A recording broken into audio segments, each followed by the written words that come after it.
The first thing I remember about that day was how warm the sunlight felt on my trembling hands as I clutched the bouquet of lilies. My heart was pounding like I'd just run a marathon, though all I was doing was standing in front of a quiet suburban house with white shutters and wind chimes singing softly in the breeze. I kept replaying his words from the night before. She's old-fashioned, Nora, but if she sees how genuine you are, she'll love you. I had rehearsed my smiles, my polite answers, even the way I'd offer to help in the kitchen.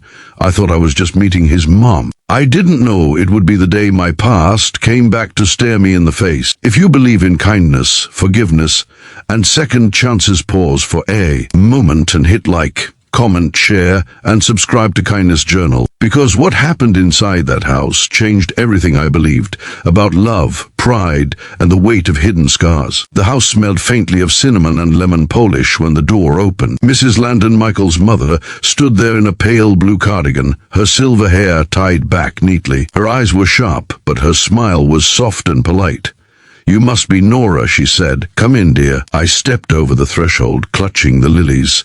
The air felt cooler inside, but something about her tone made me nervous. It wasn't unkind, it was measured, as if she was studying me piece by piece, waiting to decide something I didn't understand yet. She led me to the dining room, where sunlight poured across a long oak table already set with porcelain dishes. Everything gleamed. Everything was perfect. I smiled awkwardly, trying to hide the small tremor in my hands. "These are for you," I said, holding out the flowers. She took them carefully but didn't smile. "Lilies," she murmured, placing them in a vase. "They're beautiful. They're also used at funerals." Her comment landed like a drop of ink in clear water, dark, spreading, impossible to ignore. I tried to laugh lightly. "Oh, I did know that." She did to respond. Instead, she motioned for me to sit. The air was so still, I could hear the clock ticking from the living room. For a few moments, we made small talk about the weather, about the garden outside.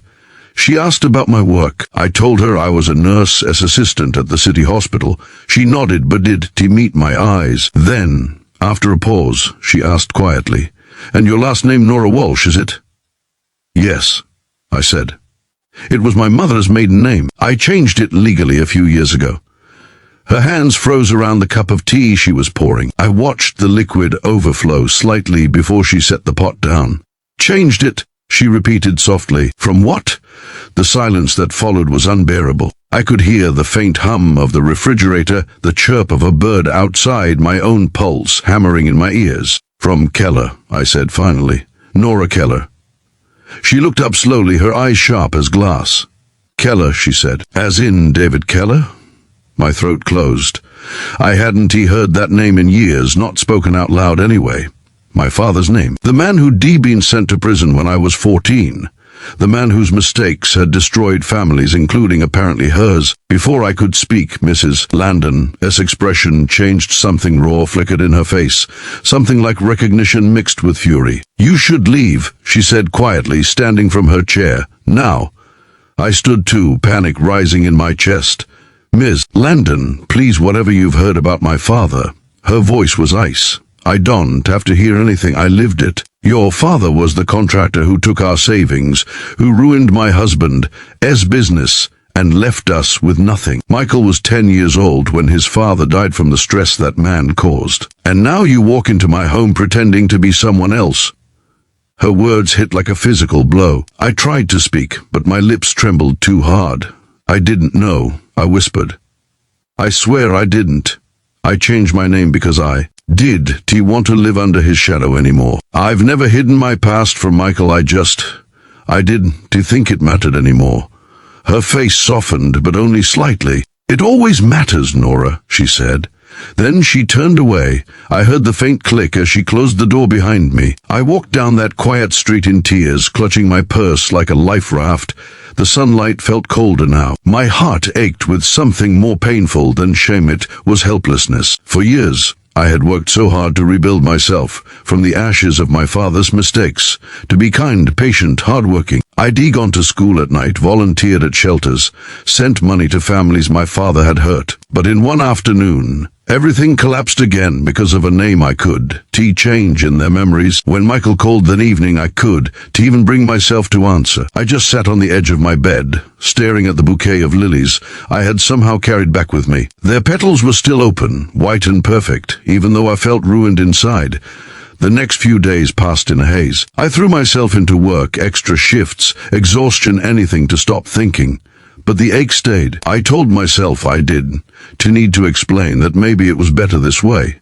But deep down I couldn't forget the look on Mrs. Landon's face, the look of a wound reopened after years of healing. Then one afternoon, as I was finishing a late shift, I saw Michael standing by the hospital entrance. His shirt was wrinkled, his hair a mess, but his eyes were full of something I hadn't seen before.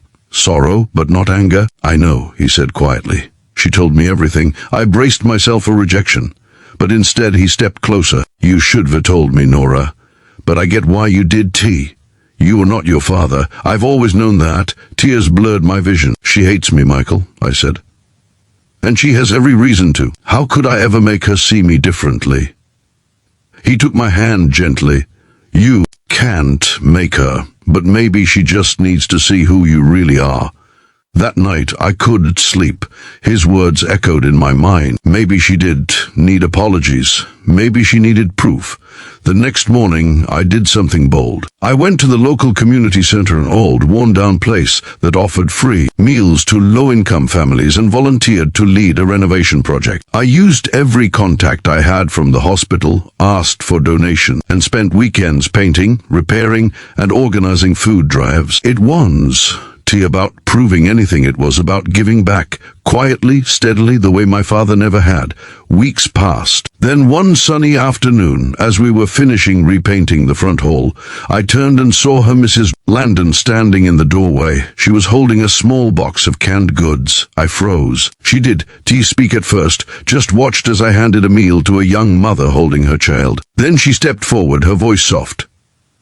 "Michael told me about this place," she said. "He said you've been coming here every weekend." I nodded nervously. "It is just something I can do. It helps me stay grounded." She looked around the bright, freshly painted hall.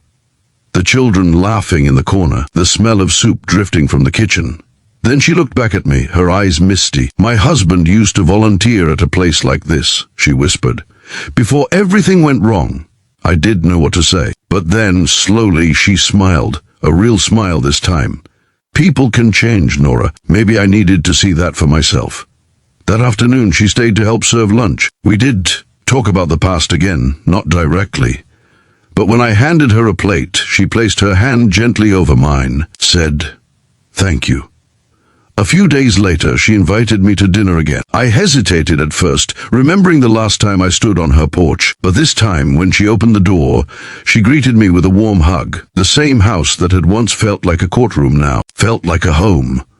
Over dinner, she told me stories about Michael as a boy, about the garden she'd built from scratch, about forgiveness not as a gift you give to others, but as a peace you allow yourself to feel. When she spoke of her late husband, her voice trembled, but her eyes stayed kind. Before I left that evening, she took my hand again and said, "I don't know what the future holds for you and my son, but I do know this: you've already done something my heart couldn't for years. You helped me forgive." When I stepped outside, the golden light of sunset bathed everything in soft color. The same lilies blooming again by her porch steps, their petals wide open. The wind chimes whispered gently, like the word itself had exhaled. If this story touched your heart, please like, share, and subscribe to Kindness Journal. Sometimes forgiveness is not about forgetting, but about seeing someone with new eyes. And before you go, leave a comment below. Would you forgive someone if you discovered their parent had hurt your family years ago? Because sometimes one moment of understanding can heal a lifetime of pain.